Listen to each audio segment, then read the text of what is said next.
नमस्कार, आगो समाचारमा यहाँलाई हार्दिक स्वागत छ। कांग्रेसलाई ओलीले भने प्रमुख पदमा प्रधानमन्त्री बन्नु अघि नै सहमति भइसकेको हो, ताउ नथापे हुन्छ। पल शाहले सफाई पाएपछि पूजाले भनिन् खुसीको सीमा रहेन जहिले तिम्रो साथमा। डाक्टर सन्तोक रोहितलाई 10 लाख डलरको पुरस्कार। ऊर्जा मन्त्री राजेन्द्र लिङ्गदेनको पहिलो निर्णय 5 वर्षे रणनीतिक योजना बनाएर काम गर्ने। नवनियुक्त उपप्रधान तथा पैसाको अभावमा ज्यान गुमाउनु पर्ने अवस्था अन्त्य गर्छौ, डाक्टर तुलसीमा कार्की। कांग्रेस सभापति देउवाले बोलाए पदाधिकारी बैठक। पलले सफाई पाउँदा सांसद ज्ञानेन्द्र साई दङ्ग। मन्त्रालय विभाजनमा जनमत पार्टीको असन्तुष्टि। खानेपानी मन्त्रालय अस्वीकार। सर्वदलीय बैठकमा कांग्रेसको दाबी प्रमुख प्रतिपक्ष दलको नेता देउवा नै हुन्। उप प्रधानमन्त्री नारायण केजी श्रेष्ठद्वारा सडक अनुगमन। पोखरा विमान दुर्घटनाको उद्धार कार्यमा कुनै कमजोरी नगर्न पर्यटन मन्त्रीको निर्देशन। कान्ति बाल अस्पतालको निरीक्षणमा स्वास्थ्य मन्त्री। गुनासो नआउने गरी सेवा दिन निर्देशन। सञ्चार मन्त्री शर्माले गरिन् पदभार गणन। पहिलो प्राथमिकता शिक्षा ऐन। मन्त्री खनाल। क्रोएसिया जान लागेका 21 जना विमानस्थलबाट पक्राउ नथापे हुन्छ। नेकपा एमालेका अध्यक्ष केपी शर्मा ओलीले पुष्पकमल दाहाल प्रचण्ड प्रधानमन्त्री बन्नु अघि नै सत्ता साझेदार दलहरूबीच राष्ट्रपति सभामुख लगायतका पदमा सहमति भइसकेको बताएका छन्। अझ बालटरमा भएको सर्वदलीय बैठकमा ओलीले राष्ट्रपति, उपराष्ट्रपति, सभामुख र उपसभामुख पदमा पुस 10 गते दिउँसो 2 बजे नै सहमति भइसकेको भन्दै कांग्रेसलाई दाउ नराख्न चेतावनी दिएको स्रोतले बतायो। प्रचण्डले पुस 10 गते राष्ट्रपति समक्ष प्रधानमन्त्रीका लागि दाबी गरेका थिए। त्यति बेला बालटरमा तत्कालीन गठबन्धन टोडे लगतै ती पदमा सहमति भएको ओलीको दाबी छ। ओली निवास बालकोटमा सहमति जुटाएर दाबी पेश गर्न नेताहरू अपराह्न 4 बजी मात्रै राष्ट्रपति कार्यालय हिँडेका थिए, जानकारी दिए। प्रस्ताव आए पनि कुनै सहमति नभएको कांग्रेस मुख्य सचेतक नेता रमेश लेखकले जानकारी दिए। नाबालिग जबरजस्तीकरणी अभियोगमा जेल चलान भएका अभिनेता पल शाहलाई मंगलबार जिल्ला अदालत तनहुले सफाई दिएपछि अभिनेत्री पूजा शर्माले खुसीको सीमै नरहेको बताएकी छिन्। सामाजिक सञ्जाल फेसबुक मार्फत जहिले पनि पलकै साथमा रहेको भन्दै सफाई पाएको समाचारले खुसीको सीमै नरहेको बताएकी हुन्। अभिनेत्री पूजाले लेखेकी छिन्, जहिले तिम्रो साथमा थिए, अहिले खुसीको सीमा रहेन। मंगलबार जिल्ला न्यायाधीश कोमल प्रसाद आचार्यले इजलासले बलात्कारको अभियोगमा दाबी नपुगेको भन्दै शाहलाई सफाई दिएको छ।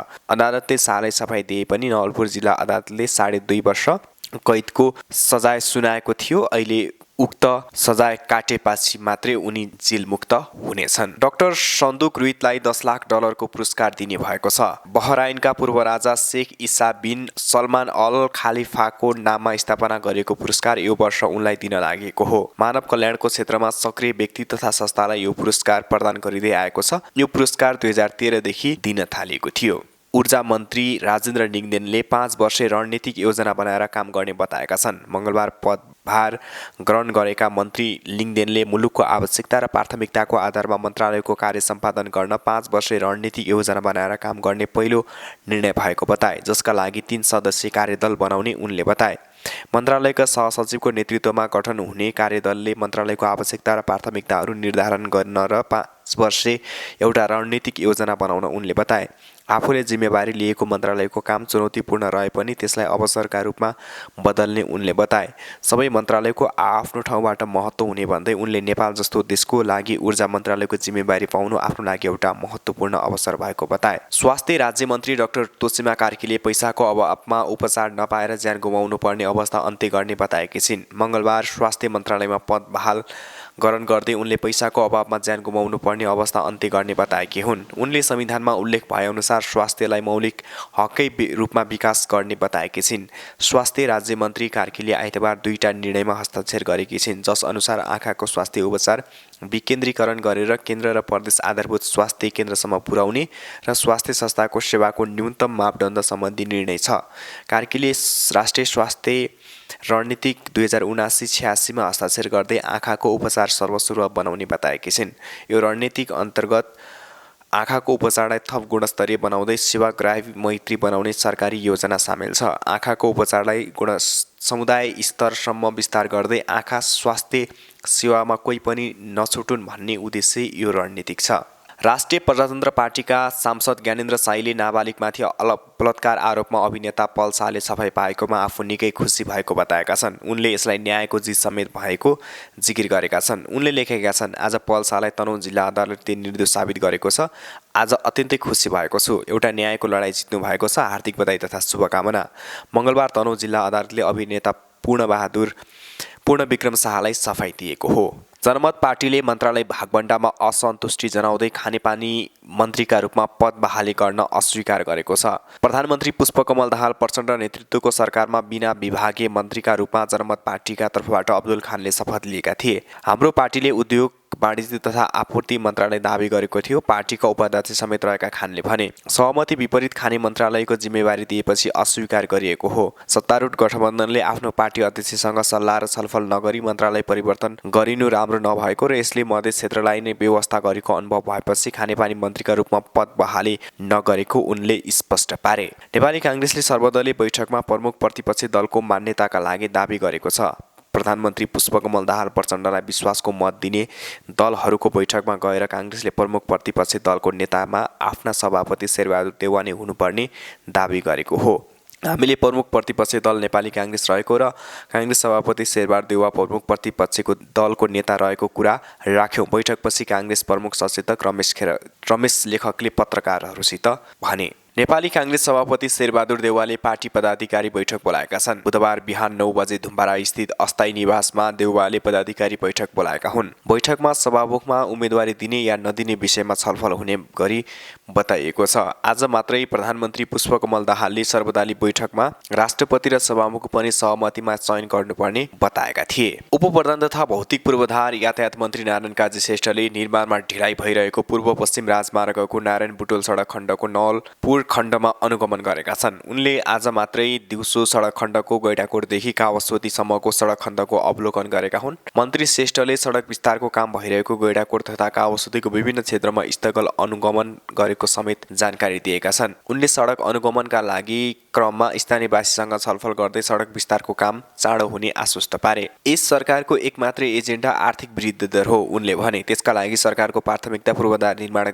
रहेको छ। गैडाकोट 11 भेडाबारीका स्थानीयवासीसँग छलफल गर्दै स्थानीयवासीको समस्या आफूले बुझेको भन्दै उनले अहिले स्थलगत अवलोकनबाट थप समस्याबारे आफू जानकार रहेको बताए। सडक विस्तारको काममा ढिलाइ हुँदा स्थानीयवासीले आफूहरूको स्वास्थ्यमा समस्या देखिन थालेको गुनासो गरेका थिए। नवनियुक्त संस्कृति पर्यटन तथा नागरिक उड्डयन मन्त्री सुदन किरातीले मङ्गलबार पद बहाली पश्चात नेपाल नागरिक उड्डयन प्राधिकरणका महानिर्देशक प्रदीप अधिकारी सहितको टोलीसँग नेपालको हवाई सुरक्षाको स्थितिबारे जानकारी लिएका छन्। आइतबार एटी एयरलाइन्सको 9ANC ATR 72 विमान पोखरा अन्तर्राष्ट्रिय विमानस्थल नजिक सेती खोज भन्ने स्थानमा भएको दुर्घटना तथा तत्पश्चात गरेको खोज तथा उद्धार कार्यका बारेमा भइरहेको कार्यहरूको विषयमा मन्त्री किरातीले जानकारी लिएका हुन्। मन्त्री किरातीले खोज तथा उद्धार कार्यमा कुनै कमजोरी रहन नदिन आवश्यक सम्पूर्ण कार्यहरू गर्न प्राधिकरणलाई निर्देशन दिएको महानिर्देशकको सचिवालयले जानकारी दिएको छ। स्वास्थ्य तथा जनसङ्ख्या मन्त्री पदम गिरीले बालबालिकाहरूको गुणस्तरीय उपचारमा कमी हुन नदिन कान्ति बाल अस्पताललाई निर्देशन दिएका छन्। स्वास्थ्य मन्त्रालयको जिम्मेवारी सम्हाले लगतै अस्पतालको निरीक्षणका लागि पुगेका उनले यस्तो निर्देशन दिएका हुन्। उनले कोही पनि बालबालिका सुलभ र गुणस्तरीय उपचार नपाएर भौतारिनुपर्ने अवस्थाको अन्त्य गर्नुपर्ने बताए। उनले पछिल्लो समय कान्ति बाल अस्पतालमा आइसियु बेड नपाउने गरेको गुनासोहरूमा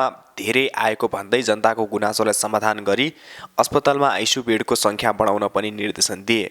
उनले अस्पताललाई चुस्त सेवा दिने गरी व्यवस्थाका लागि सरकारले गर्नुपर्ने सहयोग पूर्ण रूपमा सरकारबाट हुने प्रतिबद्धता जनाए। उनले कान्ति बाल अस्पतालमा उपचारका लागि आएका बिरामीहरू बेड नपाएका कारण बाहिर जानुपर्ने अवस्थाको पूर्ण रूपमा अन्त्य हुनुपर्ने बताए। उनले भने, देशको एउटा मात्रै सरकारी बाल अस्पताल, धेरै बिरामीहरू आउनुहुन्छ तर यहाँभित्र बेड नपाएका कारण बाहिर जानुपर्ने बाध्यात्मक अवस्था छ।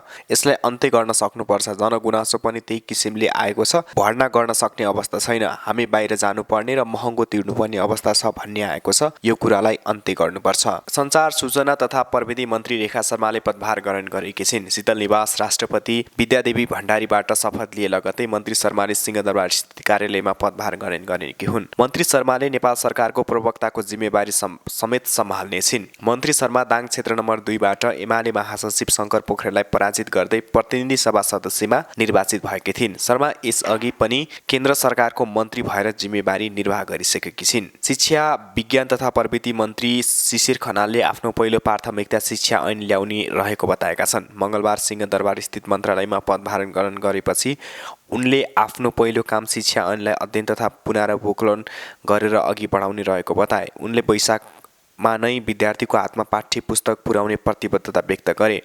मन्त्री खनालले भने, वैशाखमै विद्यार्थीको हातमा पाठ्य पुस्तक पुर्याउनका लागि कटिबद्ध हुनेछौँ।